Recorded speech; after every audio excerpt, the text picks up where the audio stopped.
Karena kemarin kan banyak nih yang newbie baru pelihara burung murai batu tapi pengen tahu pemeliharaannya gimana sih. Bisa dilakukan di rumah, nggak perlu dicoba, langsung lakukan.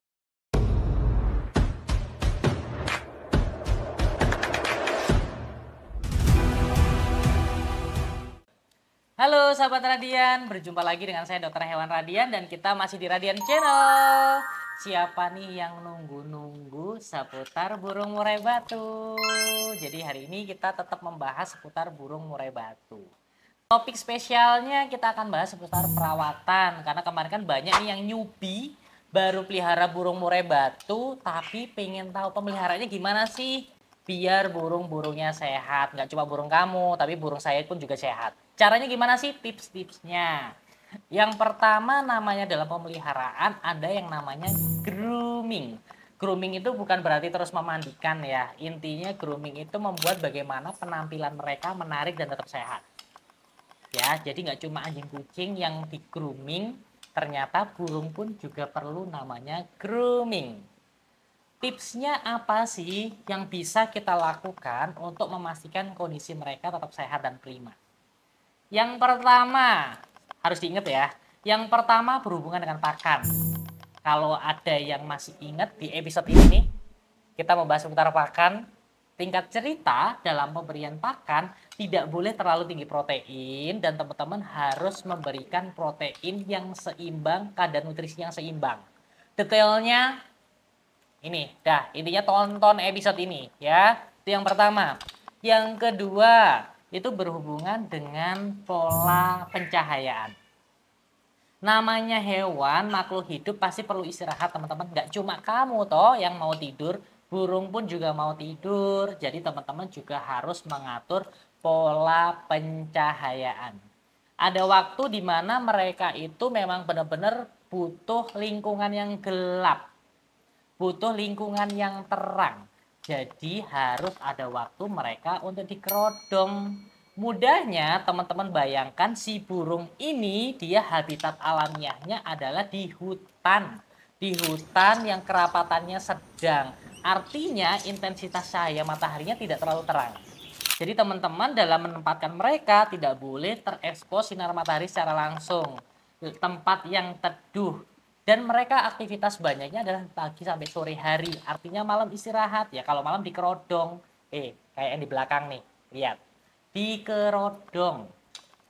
Jemur pun juga perlu. Pagi tapi jangan terlalu siang. Dan yang ketiga, perlu juga yang namanya mandi teman-teman. Nggak cuma kamu yang mau mandi, mereka pun juga sama. Teknik mandinya gampang. Ada dua cara. Ini yang pertama ya. Yang pertama di bawah kandang, kamu lihat nih, bawah kandangnya ada bak seperti kolam. Mereka nanti akan mandi sendiri di situ tuh. Dan tipsnya, semisal ada kasus burung-burung murai batu yang dia itu mogok, nggak mau bunyi karena over birahi, di airnya ditambahkan es. Jadi untuk membantu meredam suhu tubuh, membantu mengontrol hormonnya, jadi dianya nggak gampang stres. Yang kedua, caranya bisa dengan disemprot air nih, semprotan. Tinggal disemprot, semprot, gitu. Itu cara mandi yang bisa diberikan. Dan sarannya adalah di pagi hari sekalian waktu mau berjemur. Gak cuma kamu yang mau ke pantai buat berjemur, dia pun juga perlu berjemur teman-teman. Dan yang selanjutnya, langkah pemeliharaan yang harus teman-teman perhatikan adalah teman-teman tidak boleh memberikan suplemen secara berlebihan. Di episode yang lalu nih kita bahas seputar pemberian suplemen yang over, contohnya kalsium. Micu katarak, micu gangguan pertumbuhan tulang. Bisa jadi beberapa kasus karena over suplemen itu timbul perlemakan. Jadi di bagian dada ada gumpalan-gumpalan lemak seperti contohnya ini. Jadi hati-hati. Dan yang terakhir, namanya hewan juga bisa stres teman-teman. Jadi harus dihibur. Dihiburnya apa? Ya cariin pasangan. Kalaupun nggak ada pasangan, cari bunyi-bunyian. Carikan temen. Carikan bunyi-bunyian, setidaknya suara yang bisa membuat dia merasa ada wujud temannya dia di lingkungan sekitarnya dia. Ya, jadi harus ada bunyi suara-suara dari HP kalian boleh kok. Tinggal diputerin suara-suara agar dianya nggak stres.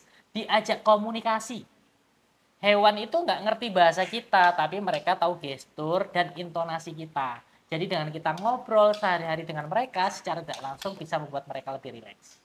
Tuh, sederhana kan perawatannya. Bisa dilakukan di rumah. Nggak perlu dicoba, langsung lakukan. Oke? Kalau masih bingung, mau apa lagi? Boleh nggak dikasih boneka? Boleh nggak dikasih ini? Intinya tulis aja di kolom komentar, nanti akan kita bahas di episode selanjutnya. Sampai ketemu di episode selanjutnya. Dadah!